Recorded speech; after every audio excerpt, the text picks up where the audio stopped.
രാവിലെ ഹോസ്പിറ്റൽ വരെ ഒന്ന് പോവുകയാണ് കേട്ടോ. രാജേഷിൻ്റെ കണ്ണിന് ചെറിയൊരു ബുദ്ധിമുട്ടുണ്ടായി. അപ്പം നമ്മൾ എറണാകുളത്തുള്ള ഗിരിധർ ഹോസ്പിറ്റലാണ് കാണിക്കുന്നത്.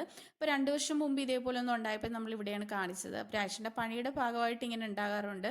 അപ്പോൾ നമ്മൾ ബുക്ക് ചെയ്തപ്പോൾ 12 മണിയാണ് കേട്ടോ കിട്ടിയത്. അപ്പോൾ നമ്മൾ 2 വീലറിലാണ് വന്നത്. എന്തായാലും കറക്റ്റ് ടൈമിൽ എത്തിയിട്ടുണ്ട്. അപ്പോൾ ചെക്കപ്പ് ഒക്കെ കഴിഞ്ഞു, തുള്ളിമരുന്നൊക്കെ കിട്ടി. ഇനി നമ്മൾ അടുത്ത ആഴ്ച വരണം. നമ്മളിപ്പോൾ ഉച്ച ടൈം ആയതുകൊണ്ട് തന്നെ നമ്മളിവിടെ ക്യാൻറ്റീനിൽ നിന്ന് തന്നെ ഫുഡ് കഴിക്കാൻ ഓർത്തു. അങ്ങനെ ഇവിടെ കയറിയിട്ടുണ്ട്. നമ്മൾ ഇതിന് മുന്നേ വന്നപ്പോൾ ഇവിടുന്ന് കഴിച്ചിട്ടില്ല കേട്ടോ. പക്ഷേ ഇവിടെ നല്ല ഫുഡാണ്. 70 രൂപയാണ് കേട്ടോ ഊണിന്. സാമ്പാർ, രസം, എരിശ്ശേരി, പയർ തോരൻ, അച്ചാർ, പപ്പടം എല്ലാം കൂട്ടി നല്ല അടിപൊളി ഊണ് കഴിച്ചു. പിന്നെ അത് കഴിഞ്ഞ് വീണ്ടും നമ്മൾ പോന്നു.